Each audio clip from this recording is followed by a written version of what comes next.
Sejam todos muito mais que bem-vindos a mais um podcast Opinião Segura, edição especial ILAB Segurança 2025. Estamos no Centro de Convenções Brasil 21, Brasília, Distrito Federal, e o Concesp transformou Brasília também nesses dias na capital da segurança pública. Afinal, ela conseguiu congregar no mesmo espaço os principais conselhos nacionais representativos dos diferentes órgãos integrantes do sistema de segurança pública brasileiro. E eu tenho a honra de receber aqui o meu grande amigo Jean Carlos, que é presidente da Cobrapol, e vai poder falar um pouco o que é a Cobrapol e também falar sobre os trabalhos desempenhados por essa importante associação. Seja muito bem-vindo, meu amigo. Obrigado pelo convite, por estar junto aqui também no ILAB, né, importante evento do Conselho Nacional de Secretários de Segurança Pública, aqui no podcast Opinião Segura, Coronel Luciano Loyola. E nós temos que falar um pouco de segurança do nosso trabalho, em razão disso que a Cobrapol se fez presente. A Cobrapol, que é Confederação Brasileira dos Policiais Civis. Então, nós temos aí mais ou menos 140 mil policiais civis no Brasil, que todos eles são representados pelo órgão maior, que é a Cobrapol. Então, nós lutamos aí pela Lei Orgânica Nacional da Polícia Civil, junto com a Depol Brasil também, junto com os parlamentares, todos aí defensores da segurança pública, e temos outras inúmeras lutas pela frente, principalmente no reconhecimento do trabalho do policial que está na linha de frente. Giancarlo, eu vou falar para você, até pela característica e pelo objetivo que o canal Última Ratio tem. O canal Última Ratio, ele tem por propósito justamente muito do que você definiu como objetivo da Confederação, que é justamente sob o ponto adaptado à atual realidade e forma de comunicação, Sim. utilizando-se as redes sociais, o Instagram, o YouTube, com os nossos podcasts, mas discutindo com um sarrafo um pouco alto, em nível executivo, perspectivado aquilo que a gente pode chamar de segurança pública baseada em evidência, na ciência policial, e a gente tende a entrevistar gestores, e também os diversos atores que interagem no sistema. E muitos dos assuntos que a gente, seja nos nossos canais, nas discussões que nós temos no podcast, eles se vinculam muito à qualidade de vida do trabalhador policial. Essa é a nossa grande preocupação. Temos vários trâmites legislativos e discussões sobre alterações com impacto significativo na segurança pública e também no trabalhador policial, inclusive discussões afetas à PEC. Então, eu tenho procurado sempre dar voz nos eventos que eu estou a todos os integrantes, inclusive aqueles que eu vejo que tem um trabalho primoroso de defesa da categoria. Digo isso porque não é fácil você representar uma categoria, sobretudo a categoria policial, que tem uma complexidade e características que as diferencia das demais em qualquer lugar do mundo. A ciência policial diz que a categoria policial ela é uma categoria muito distinta das demais, e a representatividade é muito importante, sobretudo em virtude da gente, ainda mais no Brasil, a gente, não vou falar em ter inimigos por todos os lados, né, mas somos uma profissão que somos muito criticados, né? Então a gente precisa de união, e a gente precisa de integração, a gente precisa, obviamente, as associações, cada uma vai defender os seus interesses, que é natural, mas a gente precisa ter um guarda-chuva em que todos pensem da mesma forma. Independente se somos praças oficiais, se somos agentes, escrivães ou delegados, a gente tem que ter um mínimo de coerência lógica, pensando nos interesses também da sociedade, que também somos nós quando não estamos trabalhando, né? Não, com certeza. É um desafio muito grande representar esse quantitativo de policiais civis no Brasil. Cada estado tem a sua peculiaridade, tem o seu trabalho, tem uma forma de valorizar, ou então mesmo uma estrutura que é deficitária, e a gente atua conversando com os presidentes dos sindicatos, conversando com os policiais civis de cada estado, trazendo os problemas e buscando as soluções aqui em Brasília. E em Brasília a gente já atua de forma coordenada, né? Hoje mesmo estivemos aí com a Depol, com a FENEM, né, falando sobre a questão da segurança pública no aspecto de sua representatividade. Foi o painel que nós participamos. Que é importante, além de trazer tecnologias, mostrar a inteligência cada vez mais apurada no combate ao crime, como o ILAB está trazendo de forma inédita, a gente tem que pensar nas representações, como que estão as competências, as estruturas e principalmente no nosso maior ativo. O maior ativo é o policial que está na rua, que está combatendo o crime, às vezes sem valorização, sem o devido reconhecimento, carente ali de salário adequado, carente de um tratamento adequado, muita gente com depressão, índice de suicídio dentro das polícias é muito alto. Então, dessa forma, a gente tem que buscar dar esse viés para as pessoas que estão na linha de frente. Porque hoje, aqui no ILAB, nós vimos aí todos os painéis falando de estruturas que estão muito à frente do crime organizado se forem implantadas e coordenadas no nosso país inteiro. Esse é o futuro que nós precisamos. Mas esse futuro tem que estar alinhado também com a valorização, com a organização e principalmente com o reconhecimento desses heróis, homens e mulheres que combatem o crime no nosso país. Desde a fronteira Brasil-Paraguai, Brasil-Argentina, Brasil-Bolívia, a Amazônia, ao Nordeste, ao Sul do país. Cada estado tem sua situação e está lá o policial militar, está o policial civil, as guardas municipais, fazendo o combate diário. E muitas vezes são esquecidos. Então viemos aqui dar voz a eles. E acreditamos, com a acessibilidade dos gestores que estão presentes aqui, todo esse investimento em estrutura, inteligência e tecnologia vai vir com certeza junto com o investimento no ser humano, para que possamos combater a criminalidade como nosso país merece e precisa. Porque o cidadão comum, aquele que está no ponto de ônibus esperando o ônibus para voltar para casa, aquele que quer levar seus filhos para a escola, todos querem tranquilidade, querem segurança. E, infelizmente, na maioria dos estados, nós, policiais, não estamos conseguindo dar essa segurança com contento. Mas não é por culpa dos policiais, das pessoas, é por culpa da falta de políticas públicas que realmente façam fazer a mudança que a segurança pública precisa.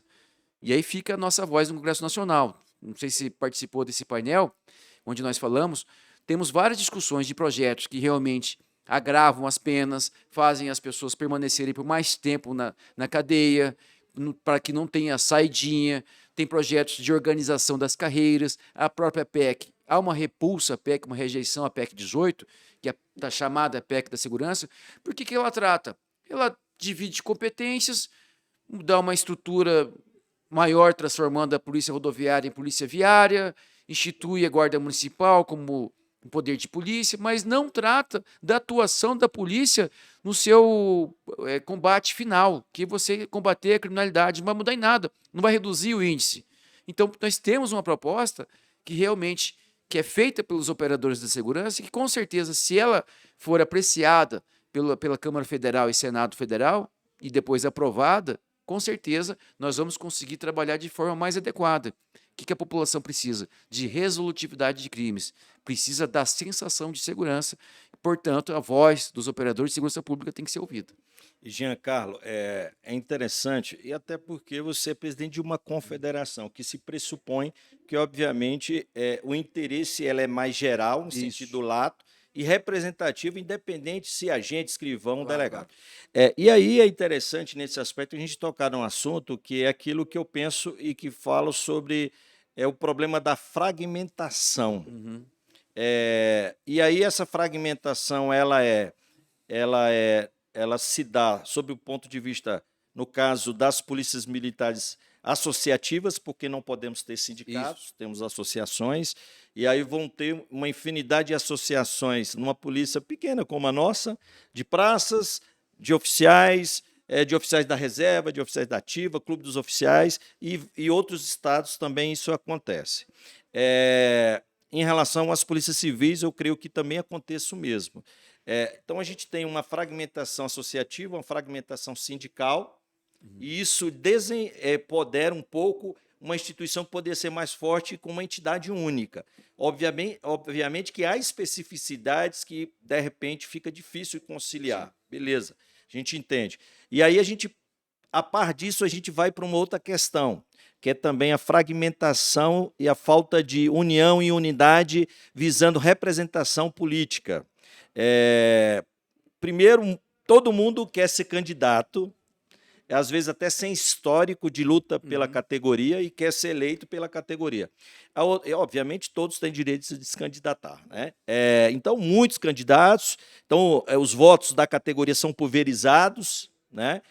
E, para além disso, a gente ainda tem movimentos contrários àquilo que é muito positivo para nós profissionais da segurança pública, que é o crescimento da bancada da segurança pública no Congresso.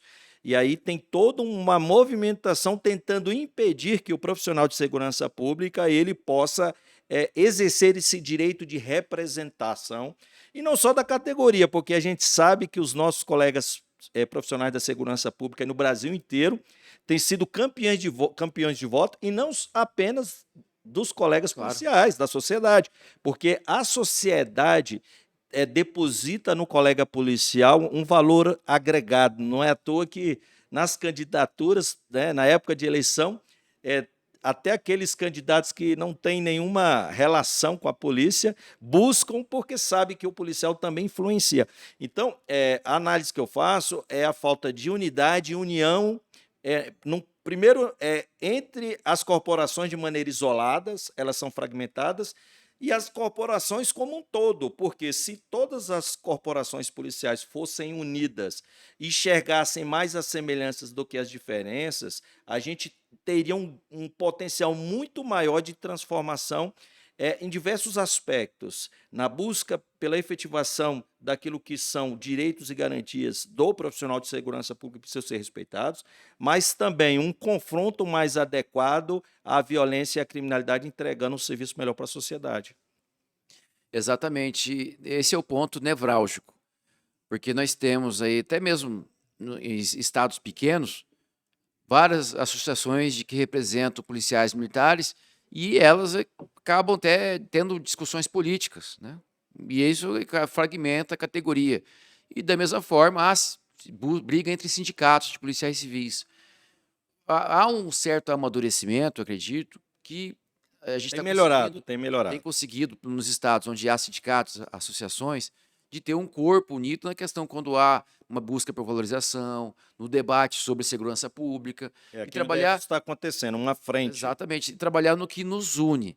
E isso ocorreu, né, e a gente tem que salientar, na Lei Orgânica da Polícia Militar e da Polícia Civil, as duas foram aprovadas bem, praticamente juntas, houve uma grande união, um esforço que uniu, né, os representantes da Polícia Militar e da Polícia Civil, os representantes dos oficiais e dos praças, os representantes dos delegados e dos agentes. E a gente conseguiu focar no que nos une. O que há divergência, cada um trabalha de forma separada. Mas o escopo maior, que é você valorizar os homens e mulheres que fazem segurança pública, tem que ter unidade. Da mesma forma que falamos aqui na Conferência de Segurança Pública. A unidade nossa é de ter um país mais seguro. É de nós podermos fazer o nosso trabalho com sucesso. É muito ruim você olhar uma pesquisa e a preocupação do brasileiro é a segurança pública. Nós somos operadores. A gente tem que dar respaldo para a população, para ela ter tranquilidade, para ir no trabalho, para sair de casa, deixar seus filhos na escola. E há uma sensação de segurança. Estamos sempre combatendo o crime, prendendo as pessoas, mas é um trabalho de enxugar o gelo. Aí que nós passamos para a questão política. Porque, ao nosso ver, se o policial não participar da política, nada vai mudar. Porque as políticas de segurança pública, no decorrer dos anos no nosso país, sempre foram implantadas por pessoas que desconhecem a segurança pública. Acham que a segurança pública é algo da academia apenas. A segurança pública tem que ter academia, mas tem que ter a ponta de lança que está nas ruas, para que a gente consiga projetos mais robustos. Aí apresentam PECs, apresentam projetos que não são executados, ou quando executados não dão resultado. Então nós temos que ter cada vez mais a participação de policiais na Câmara dos Vereadores, nas assembleias estaduais, também na Câmara Federal e no Senado Federal. E por que não como gestores de prefeituras, né? Nós temos governadores. Então é importante que o policial participe da política, porque a experiência dele como operador de segurança pública é uma experiência de combate ao crime que pode ajudar na gestão do Estado e implantar principalmente políticas de segurança pública que sejam objetivas e que deem resultado. não seja apenas aí dar flores. Não, nós temos que ter políticas robustas. Mas o sistema sempre atua contra, né? Nós temos no Senado Federal a reforma do Código Eleitoral, que está colocando 4 anos, né, já no primeiro relatório, na aprovação da Câmara Federal. A gente espera que no Senado a gente consiga reverter 4 anos para o policial se candidatar. E esses 4 anos não é você licenciar 4 anos. No caso dos policiais não militares, o policial tem que pedir exoneração. Imagine eu quero me candidatar para deputado estadual. Impraticável. Eu tenho que, ano que vem, que é a eleição de 26, eu tenho que pedir exoneração para concorrer à eleição de 2030. Absurdo.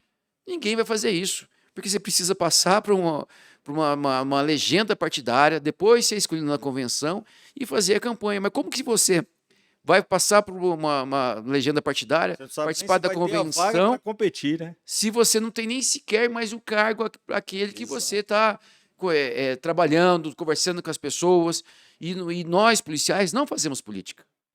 Até porque, pelo regramento, tanto da Polícia Militar, da Polícia Civil, enfim, de todas as polícias, de todos os operadores de segurança pública, quem dá entrevista é o órgão que é oficial da imprensa. Mas o policial que está na rua não dá entrevista, ele apenas faz o trabalho dele, né, e apresenta a ocorrência na unidade policial, a unidade policial faz todo o trabalho referente à apuração, à investigação, encaminha para o Poder Judiciário. Esse é o nosso trabalho, muitas vezes discreto. Mas a população deposita uma confiança, né, ao votar em policiais, porque ela acredita que somente com policiais estando como representantes nas câmaras municipais, nas assembleias, né, e no Congresso Nacional, a gente vai ter essa mudança que a sociedade brasileira precisa. Porque todos falam de política com aquela ojeriza, corrupção, ou então nada é sério. E o policial traz a seriedade. A gente combate o crime com seriedade, um escudo do que é a nossa própria vida. Perdemos aí vários colegas no decorrer dos anos que estamos nessa profissão. Então a sociedade vê nada melhor que um policial nos representando. Só que o sistema quer impedir. Então a gente conta aí com o apoio político, o apoio da sociedade civil como um todo, para que a gente possa barrar essa medida aí de impedir que policiais participem da vida pública. Se o pessoal reclama de ditadura, isso está sendo uma ditadura. Está voltando aí com uma situação de proibir representantes da sociedade de participarem da vida política e representantes que fazem a nossa segurança. Então nós temos aí toda uma situação, né, que a gente começa com a união na base, começa com a união nas representações, atuando no Congresso Nacional, começamos com uma participação maior nas eleições, os policiais sendo eleitos, e aí vem as medidas que buscam coibir essa participação. Então, eu acredito que a gente fazendo esse trabalho aqui no Congresso Nacional, a Cobrapol e demais entidades sem divergências, a gente vai conseguir barrar essa situação de proibir policiais para participarem das campanhas políticas.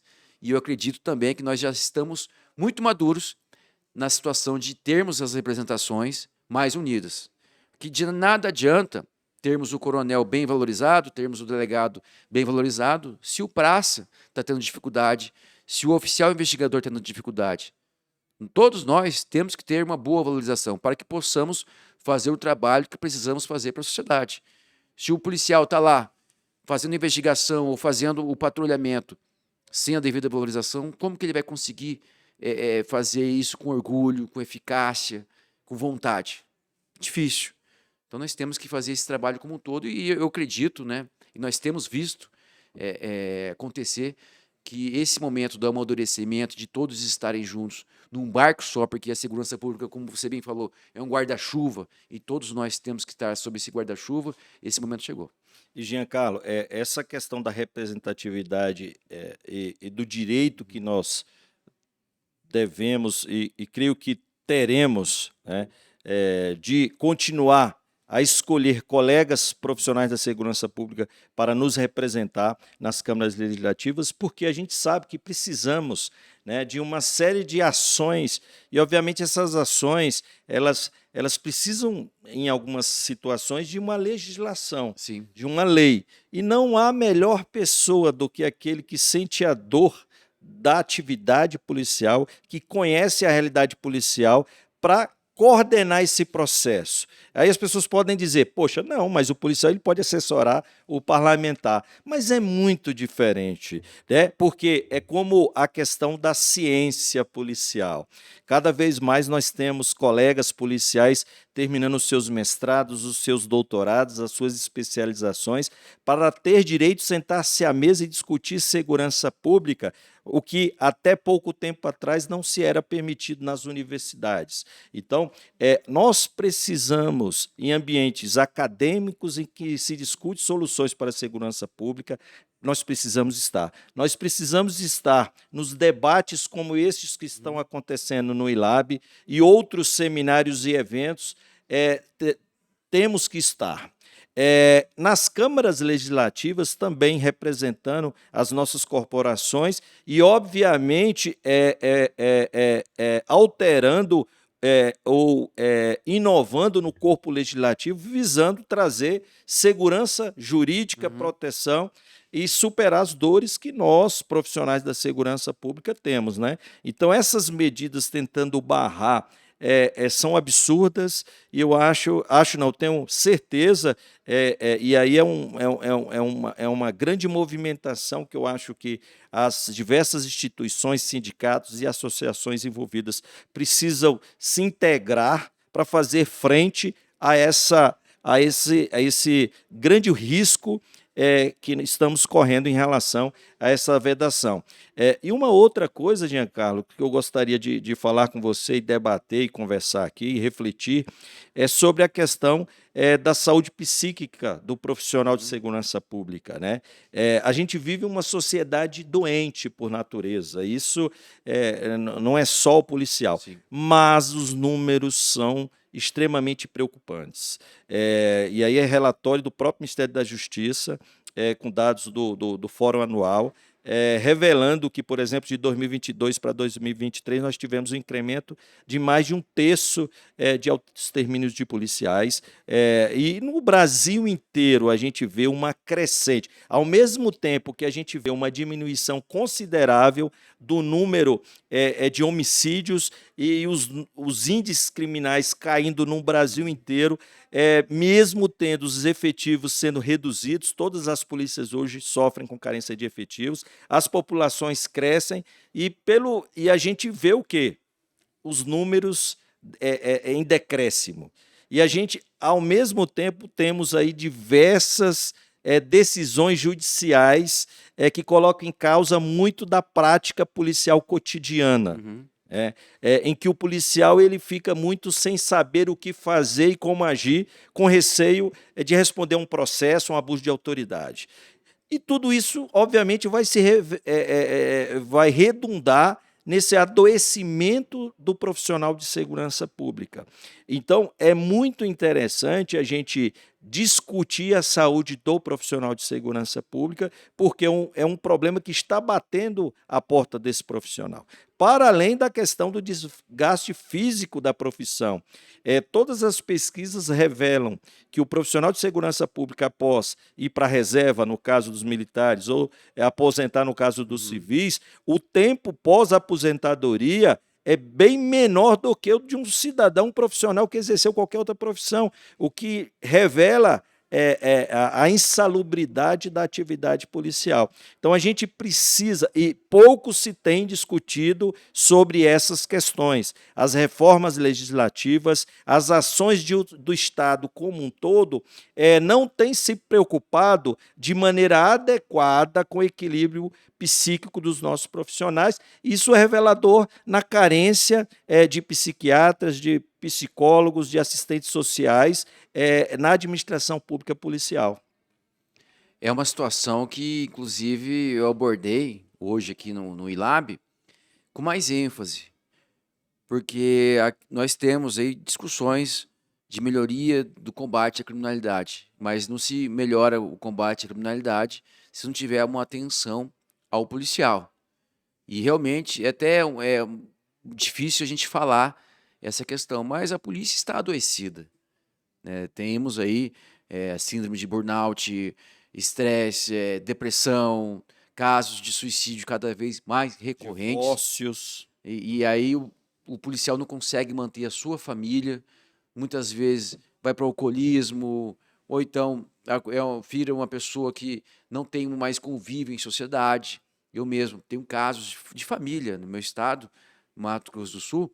Eu tenho um policial que aposentou, meu tio, ele adquiriu do trabalho dele síndrome do pânico, não consegue sair de casa. Depois de mais de 25 anos trabalhando nas ruas, fazendo investigação, não consegue sair de casa. Se ele vai sair de casa, dá pânico, suador, enfim, ele fica na casa dele. Isso há mais de 8 anos que ele está aposentado.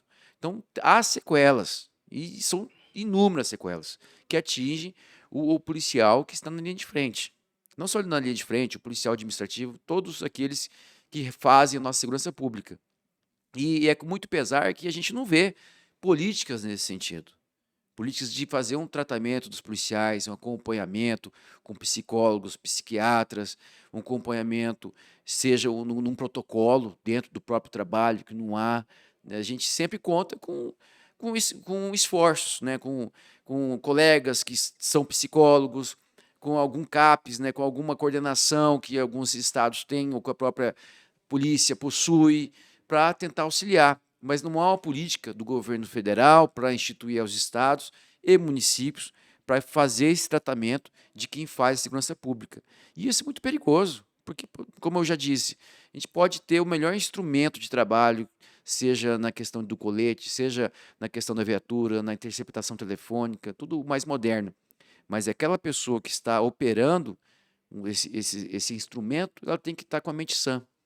Ela tem que estar trabalhando sem ter uma preocupação com a vida dela, né? Com o ambiente dela.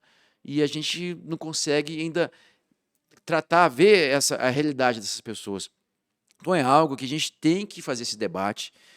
Para o próximo, eu acho, a próxima conferência, a gente tem que trazer a questão da saúde do policial como prioridade, para que possamos fazer o enfrentamento à criminalidade no círculo praticamente perfeito, você tendo todo o investimento, toda a valorização, toda a inteligência, todo o combate ao crime e o operador de segurança sendo bem tratado na sua saúde e na sua valorização. É cuidar do cuidador, né? É cuidar de quem cuida, e isso é importante porque eu sou muito crítico em relação a algumas medidas, e as primeiras indagações que eu faço quando a gente quer implementar uma política de dentro para fora, é falar, vamos começar, né, de fora para Claro. dentro. Vamos primeiro limpar a nossa casa para cuidar da casa do vizinho, né? É que nem a máscara, né? Primeiro coloca a minha máscara para depois ajudar o colega que está ao lado. E essa questão, por exemplo, vamos tratar aqui de uma questão que é um problema que, infelizmente, todas as polícias estão muito devotadas, que é a questão da violência doméstica e do feminicídio. Uhum. E temos colegas policiais, mulheres que foram vítimas, né? E até com experiência de ter trabalhado em delegacias de atendimento à mulher e foram vítimas. Então, a gente precisa ter políticas incorporadas dentro da instituição visando a prevenção da violência doméstica e do feminicídio, cuidando das nossas mulheres, para que homens e mulheres policiais cuidem das mulheres de um modo geral. E assim, a gente, esse exemplo que eu dei, a gente pode utilizar sobre vários, né, sobre várias condicionantes e várias situações. Quando eu, como Estado, eu percebo que o meu policial ele está tendo como vizinho um criminoso ou uma localidade onde o crime impera. Então, que proteção eu estou dando a esse profissional no sentido de retirá-lo daquela localidade ou provendo condições salariais ou programas de apoio à moradia para que tire aquele policial e ele possa estar no local mais adequado para ele viver. Então, é uma questão, porque eu digo, a gente fica numa constante, com um constante olhar na redução dos índices criminais, e, para além, agora, as polícias estão muito preocupadas com a questão do medo do crime, em melhorar a sensação de segurança da sociedade. E o que eu estou fazendo com esse meu profissional? Até porque, se eu cuido primeiro e bem do meu profissional, tudo isso que eu estou falando em relação aos índices, a qualidade do serviço prestado para a sociedade vão ser maiores. Então, é interessante quando você falou, que você abordou na sua fala e a sua proposta para que nos próximos eventos essa questão seja relevada, porque precisamos. A gente, obviamente, se devota a proteger a sociedade e o policial, com sacrifício da sua própria vida, e no nosso canal, Jean Carlos, cotidianamente a gente, infelizmente, posta vídeos em que fica muito claro isso, que o policial, às vezes com o filho no colo ou com a família, ele vê a ocorrência de um crime, é mais forte do que ele. Ele se coloca e coloca a família dele em risco para proteger a sociedade. E às vezes a gente olha a cena e fala, pô, esse cara é maluco, como é que ele está fazendo isso? Mas é algo muito forte que tem dentro do policial. E a gente, perspectivado nesta questão, a gente precisa ter um cuidado também conosco. Como o exemplo que eu dei da família, às vezes o policial identificar e falar, cara, eu não vou colocar em risco a minha família. Uhum. É a mesma coisa. É eu, como gestor máximo da minha corporação, eu saber que há uma pressão da sociedade, né? A sociedade clama por melhoria de índice, mas eu tenho que saber que eu não posso sobrecarregar em demasia o meu profissional, né? E aí, pensando nisso, Giancarlo, vem uma outra questão que eu não sei se é uma questão afeta ao Mato Grosso do Sul, mas é uma questão que tem afetado, no caso, as nossas corporações aqui do DF, que é a questão do serviço voluntário. Que foi bom, sob o ponto de vista que, há um tempo atrás, o policial, ele fazia o tal do chamado bico no supermercado, Isso. num posto de combustível, ganhando muito pouco e perdendo a sua vida para proteger o patrimônio daquele empresário. Criou-se o serviço voluntário e esse profissional passou a ser melhor remunerado e trabalhando para o Estado. O Estado ganha, ele ganha e a sociedade ganha. Só que tudo tem uma outra face. E hoje nós temos nas diversas polícias um bom percentual do policial que você vê na rua é o policial voluntário, que já trabalhou as suas horas adequadas e tem que complementar e passa a depender desse serviço voluntário. Então há uma sobrecarga de trabalho, ele incorpora aquilo como vencimento e não consegue mais viver sem aquele serviço voluntário, só que ele se sobrecarrega gerando mais dano psicológico e dano físico. Então o Estado ele precisa se equacionar, talvez remunerando melhor esse serviço voluntário, né? Estabelecendo uma cota adequada para que esse profissional não se sobrecarregue, porque o impacto é muito grande na saúde desse profissional e, obviamente, no serviço que ele entrega para a sociedade. Essa questão do serviço voluntário é outra que se coaduna com a questão da saúde mental dos policiais. Está virando moda no nosso país o serviço voluntário, as horas extras. E o que ocorre? O policial se torna refém. Ele se torna refém desse penduricalho que ele acaba recebendo todo mês em razão do desempenho do serviço voluntário das horas extras. Não consegue mais sair. É R$1.000, R$2.000, é um valor que ele não consegue mais abrir mão. E ele não tem mais descanso, não tem mais o convívio com a família e o estresse acaba subindo para um nível altíssimo. Não há mais qualidade de vida para esse policial. Então é urgente que se tenha um limite desse serviço voluntário nas horas extras, né, para que o policial possa ter o seu devido descanso. Até é bom para a população. Tem policiais ali que todo dia, toda a escala voluntária está inscrito e ele acaba não tendo descanso e vai ser um policial cansado, mas ele precisa daquele valor. Ele precisa disso para sustentar a sua família. E aí, volto a dizer, é valorizar. Valorizando o policial de forma adequada, pode ser que ele dispense esse serviço voluntário. O serviço voluntário não há como deixar de existir, porque a gente precisa realmente de reforço nos plantões, Por conta dos efetivos, né? no patrulhamento. Não temos aí um efetivo adequado para estar em todas as cidades, de forma que a gente possa combater o crime ou inibir o crime. Então, temos que ter legislações nesse sentido, porque é melhor ainda o serviço voluntário do que o bico antigamente, em farmácia e mercado. Mas ele acaba sendo algo prejudicial à vida do policial a partir do momento que fica, em vez de ser voluntário e provisório, ele fica algo permanente e não é mais voluntário. Ele fica algo obrigado, porque o policial depende desse valor. Tem volta à raiz do problema. Valorização é fundamental. Giancarlo, muito obrigado por esse importante e interessante bate-papo.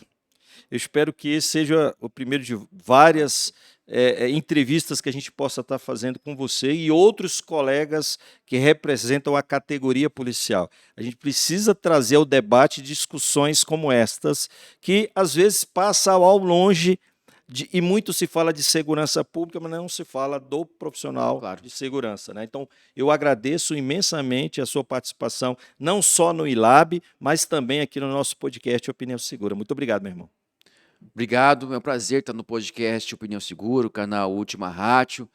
Foi um imenso prazer participar do ILAB, até como congressista, palestrante.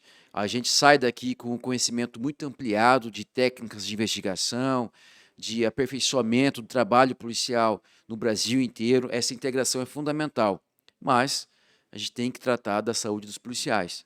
E o mais importante ainda é nós termos, nos debates que envolvam a segurança pública, profissionais da segurança pública. O Conselho Nacional de Segurança Pública é um exemplo disso. Tá? A minoria é da segurança, o restante é da sociedade, que às vezes nem sabe o que é a diferença de um furto e de um roubo.